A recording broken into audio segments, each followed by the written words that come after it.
دوسری تفسیر یعنی یہ پہلی تفسیر ہوئی جس میں آیت کی تفسیر آیت سے کی گئی. مثلا ایک مثال دیتا ہوں. خلق الانسان ہلوعا سورۃ معارج میں خلق الانسان ہلوعا انسان کو پیدا کیا گیا ہلو. کیا مطلب ہے ہلو؟ یعنی آلو زیادہ کھاتا ہے کیا؟ اذا مسہ الشر جزوعا واذا مسہ الخیر منوعا. یہ دیکھ جب تکلیف آتی ہے چلاتا ہے اور جب خوشی آتی ہے اتراتا ہے. کچی طبیعت والا آدمی جب تکلیف آئے زیادہ رونا نہیں, آرام سے رہو, اور جب خوشیاں آئے کپڑوں سے باہر نہ ہو, ٹھیک ٹھاک رہو. اذا مسہ الشر جزوعا واذا مسہ الخیر منوعا. ہلو کا لفظ مشکل تھا, اس کی تفسیر کر دی گئی. اللہ اکبر.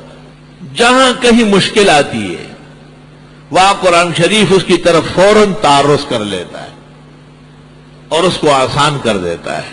فَأَمَّا الْإِنسَانُ إِذَا مَا ابْتَلَاهُ رَبُّهُ فَأَكْرَمَهُ وَنَعَّمَهُ فَيَقُولُ رَبِّي أَكْرَمَنِ وَأَمَّا إِذَا مَا ابْتَلَاهُ فَقَدَرَ عَلَيْهِ رِزْقَهُ فَيَقُولُ رَبِّي أَهَانَنِ. اکرام کے موقع پر خوش ہونا ضرورت سے زیادہ اور تنگی کے موقع پر تنگ دل ہونا یہ بھی بزدل آدمی کا کام ہے. بلکہ اللہ جل جلالہ سے حسن عاقبت طلب کرنا یہ ضروری ہے. اب دیکھو هو الذی انزل علیک الکتاب منہ آیات محکمات ہن ام الکتاب. قرآن کا ایک حصہ ایسی آیات پر مشتمل ہے جس پر عقیدے اور عمل کی بنیاد ہے, وہ بالکل واضح ہے. وَأُخَرُ مُتَشَابِهَاتٌ. کچھ آیتیں ہیں جو ملتی جلتی ہیں. متشابہ معنی اردو میں ملتی جلتی. فَأَمَّا الَّذِينَ فِي قُلُوبِهِمْ زَيْغٌ فَيَتَّبِعُونَ مَا تَشَابَهَ مِنْهُ ابْتِغَاءَ الْفِتْنَةِ ابْتِغَاءَ تَأْوِيلِهِ وَمَا يَعْلَمُ تَأْوِيلَهُ إِلَّا اللَّهُ. زیادہ دور کی بات اس وقت نہیں ہو سکتی. حامیم عین سین قاف ہا یا عین صاد الف لام میم الف لام را الف لام میم را, یہ حروف مقطعات ہیں. ان کے معنی شریعت نے نہیں بتائے, ان میں پڑھنا بھی ٹھیک نہیں ہے. تبارک الذی بیدہ الملک, ید کا لفظ آیا. یوم یکشف عن ساق, پنڈلی. اللہ اعضاء اور جسم و جسمانیت سے پاک ہے. لیس کمثلہ شیء, اس جیسے کوئی ہے ہی نہیں. اللہ نور السماوات والارض. تو معلوم ہوا کہ یہ تو مراد نہیں ہے, کوئی اور چیز مراد ہے. اب اس کی شان کے لائق کوئی مناسب ترجمہ ہوگا.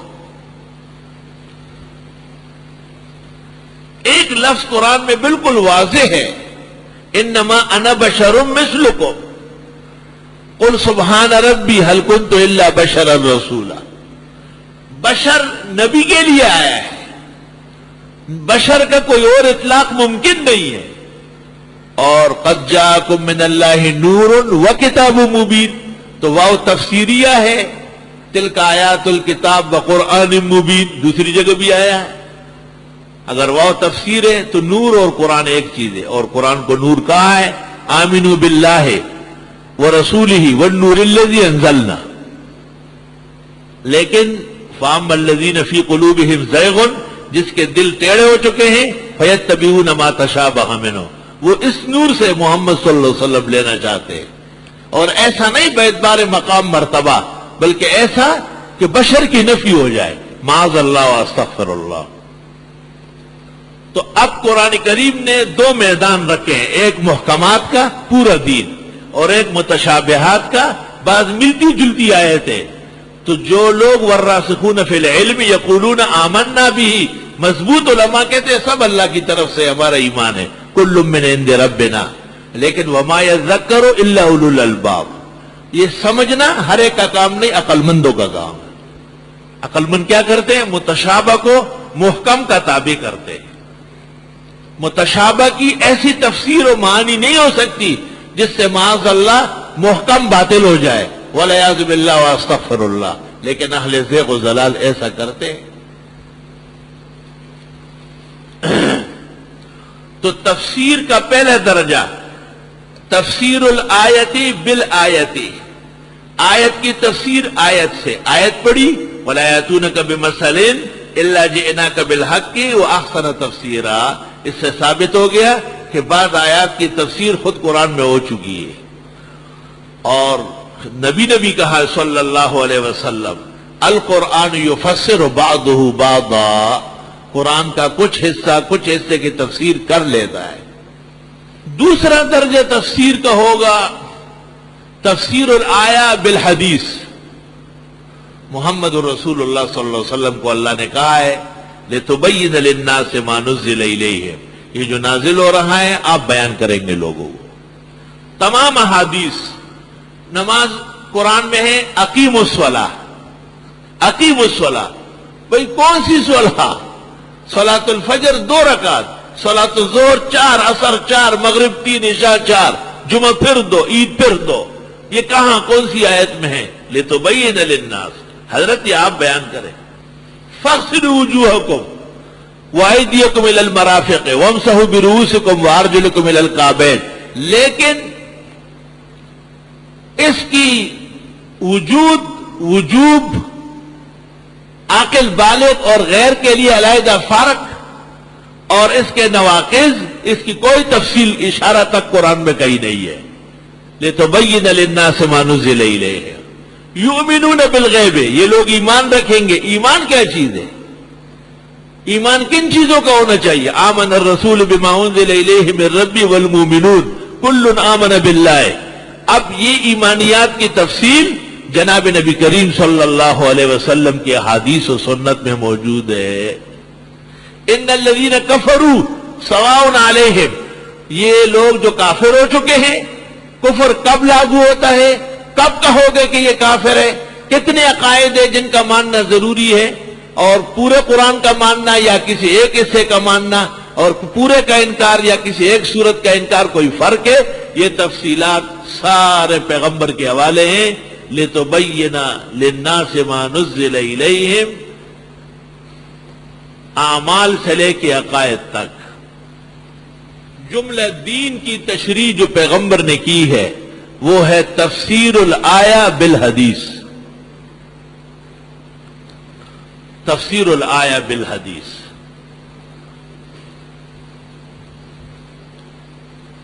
اور تیسری قسم تفسیر کی تفسیر القرآن حسب اللغت العربیہ او التفسیر حسب الاجتہاد. یہ ایک چیز ہے، صحیح لغت عربی کو دیکھ کر یا اجتہادی نظر کو دیکھ کر قرآن کی تفسیر کرنا، یہ تیسری قسم ہے. بعض علماء اجتہادی تفسیر کو تیسری قسم بناتے ہیں اور چوتھی قسم لغوی بناتے ہیں. اس حدیث کے نزدیک دونوں قریب قریب ہیں. یہ نہ کہے کہ صحابہ کی تفسیر کا ذکر نہیں ہوا، کیونکہ صحابہ تفسیر میں نبی کے شاگرد ہیں، ان کی تفسیر پیغمبر کی تفسیر ہے.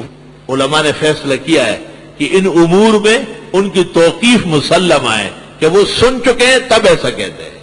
توقیف مسلم،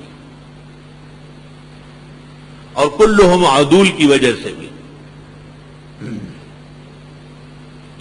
تفسیر الآیہ بالآیہ وتفسیر الآیہ بالحدیث الصحیح وتفسیر القرآن حسب اللغت العربیہ او تفسیر القرآن حسب الاجتہاد. جب یہ تینوں تفسیریں آپ نے ضبط کی اور آپ نے محنت کی اور ٹک کے رہے، جم کے رہے، تو من عمل بما علما ورثہ اللہ علم ما لم یعلم، اللہ وہ علوم دے دے گا جو پہلے حاصل نہ ہو. وعلمک ما لم تکن تعلم، وہ علوم مل جائیں گے جو پہلے نہیں آتے تھے. وکان فضل اللہ علیک عظیما، یہ اللہ کا بہت بڑا فضل ہوگا. اس کو کہتے ہیں التفسیر الموہوب. کیا؟ التفسیر الموہوب، وہبی تفسیر. بڑے بڑے اجلہ تفسیر کرتے تھے اور علماء حیران رہتے تھے. ان میں ایک آدمی کی دلالت کرتا ہوں. عبد الوہاب شعرانی کے استاد ہے علی الخواص.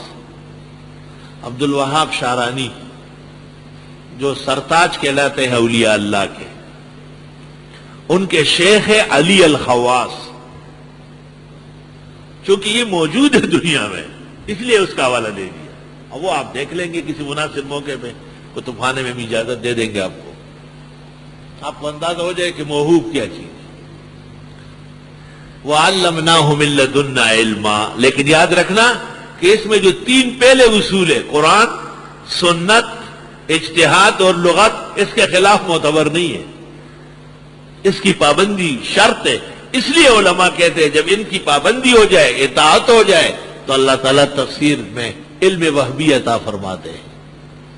خدا نخواستہ اگر اس میں کوئی پھسل گیا اور اس کو موہوبہ نہیں ملا تو پھر تفسیر بالرائے، من فسر القرآن برائیہ واصاب فقد اخطا ومن فسر القرآن برائیہ واخطا فقد کفر. 2 حدیثیں اس میں آئی. ایک یہ کہ جس نے قرآن میں رائے زنی کی اور غلط نکلی اس نے کفر کیا، اور اگر رائے دے دی اور صحیح نکلی لیکن اس کو علم کچھ نہیں تھا، ایسے اٹکل مارا تو کفر. یہ بھی غلطی ہے، صحیح نکلنے کے باوجود غلطی ہے، کیونکہ اس نے جرأت علی کتاب اللہ کی ہے جو ناجائز و حرام ہے. تفسیر اور تعویل میں فرق. الفرق بین التفسیر والتعویل. ایک تعریف یہ ہے تفسیر الآیہ. التفسیر ہوا توضیح الآیہ، ایک آیت کی وضاحت علی وجہہا، علی وجہہا، یہ تفسیر ہے. وصرف الآیت عن وجہہا تعویل. ان اللہ یأمرکم ان تذبحوا بقرہ. بقرہ گائے یا بھینس، یہ تو تفسیر ہے. لیکن پھر آپ کا یہ کہہ دینا کہ بھئی 7 بکرے بھی ایک گائے کے حکم میں ہیں، کیونکہ ایک گائے یا بھینس میں 7 قربانیاں ہیں، 7 بھیڑے اور مینڈے بھی ہو سکتے ہیں، یہ تعویل ہے، جائز ہے، علم کا ایک حصہ ہے. اور یہ کہنا ان اللہ یامرکم ان تذبحوا بقرہ، اللہ تمہیں حکم دیتا ہے گائے کاٹو. بھئی گائے تو 2 کٹی ہے کل، لیکن اصل بات یہ اپنے نفس پر قابو پاؤ، شیطان اور نفس کو ذبح کرو. یہ ہے صوفی تفسیر، صوفیہ کرام کی. وہ بھی غلط لوگ نہیں، بڑے پاکانے زمانہ ہے. اور اگر اس سے آپ کو فائدہ پہنچ گیا اور واقعتاً اللہ نے آپ کو اپنے نفس کے خلاف ہمت دے دی تو شاید تفسیر وہبی کے قریب ہو رہے ہیں. اللہ اکبر. تو تفسیر توضیح الآیہ علی وجہہا اور صرف الآیہ عن وجہہا یہ تعویل ہے. بعض علماء فرماتے ہیں کہ توضیح الآیہ بالروایہ تفسیر و توضیح الآیہ بالدرایہ تعویل. ایک آیت کی تفسیر روایت سے کرنا تو تفسیر ہے، لیکن درایت سے کرنا یہ تعویل ہے. وَلَا تَقُلْ لَهُمَا اف. ماں باپ کو اف تک نہ کرو. کیا مطلب ہے کہ اف اف نہ کرو، ڈانگ لے کے پٹائی لگاؤ؟ نہیں، ایذا مت پہنچاؤ، ایذا مت پہنچاؤ، خواہ زبان سے ہو یا ہاتھ سے ہو. اور پھر اس سے یہ نکالنا کہ اگرچہ آپ بیمار ہیں اور فریاد کر رہے ہیں مگر آپ کے فریاد سے ماں باپ کو تکلیف ہو رہی ہے، اس کو بھی روک سکتے ہو تو روک لو. یہ تعویل ہے، یہ اب دور ہو گئی وہ تعویل. تو ایک آیت کی وضاحت روایت سے تفسیر ہے اور درایت عقل سے یہ تعویل ہے. کبھی کہتے ہیں کہ وضاحت ایک آیت کی نقل سے، علوم جو چلے آئے ہیں وہ منقولات ہے، وہ تفسیر ہے. اور وضاحت ایک آیت کی عقل سے، معقولات سے، یہ تعویل ہے. اللہ اکبر. کبھی کہتے ہیں کہ ایک آیت کی تفسیر بما وجد فیہا، یہ تو تفسیر ہے، اور ایک ایسی تعبیر کرنا لم یوجد فیہا جو اس میں موجود نہ ہو، جیسے ابن عباس نے جو نتیجہ نکالا وہ موجود تو نہیں ہے، فسبح بحمد ربک واستغفر سے نکال لیا کہ بس تیاری فرمائی آخرت قریب ہے، یہ تعویل ہے۔ امام راغب اصفہانی رحمہ اللہ نے مفردات میں کہا ہے کہ التفسیر یأتی بمعنی التاویل والتاویل یأتی بمعنی التفسیر۔ بعض اور مفسرین نے بھی کہا ہے کہ التفسیر والتاویل بمعنی واحد۔ ایسے آپ کے سیر طبع کے لیے مختلف اقوال ذکر کیے۔ تفصیل زاد المسیر میں ابن الجوزی رحمۃ اللہ علیہ نے نقل فرمائی ہے۔ قرآن کریم کے بعض معتبر تفاسیر اور اہل حق تفاسیر، ان کی ایک فہرست، اور بعض کتابوں سے جو تفسیر کے نام پہ لکھی گئی ہے ان کی غلطیوں کی نشاندہی شاید کل کی نشست میں ہو، اور پھر قرآن مجید ضبط کرنے اور ان کو سمجھنے کے لیے کچھ اصول اور آداب ہمارے بزرگوں نے مزید کہے ہیں، اور قرآن مجید پڑھنے اور تفسیر کرنے کے مزید آداب یہ بھی کل کے نشست میں ہوں گے۔ ہماری کوشش ہوگی کہ یہ آداب اور اصول کل پہلی نشست میں مکمل ہو کر اور وقفے کے بعد سورۃ فاتحہ کا آغاز ہو جائے، کیونکہ بدھ کا دن بھی ہے، آج پہلا دن ہے آپ کا اس اعتبار سے، سبق کے اعتبار سے، اس لیے آج ایک ہی نشست ہے، اور وہ بہذا القدر نکتفی اليوم وللہ الحمد اولا وآخرا الحمدللہ رب العالمین نستغفرک اللہم ونسألک السلام والعافیہ لا الہ الا اللہ وحدہ لا شریک لہ لہ الملک ولہ الحمد وعلی کل شیء قدیر ربنا آتنا فی الدنیا حسنہ وفی الآخرۃ حسنہ وقنا عذاب النار۔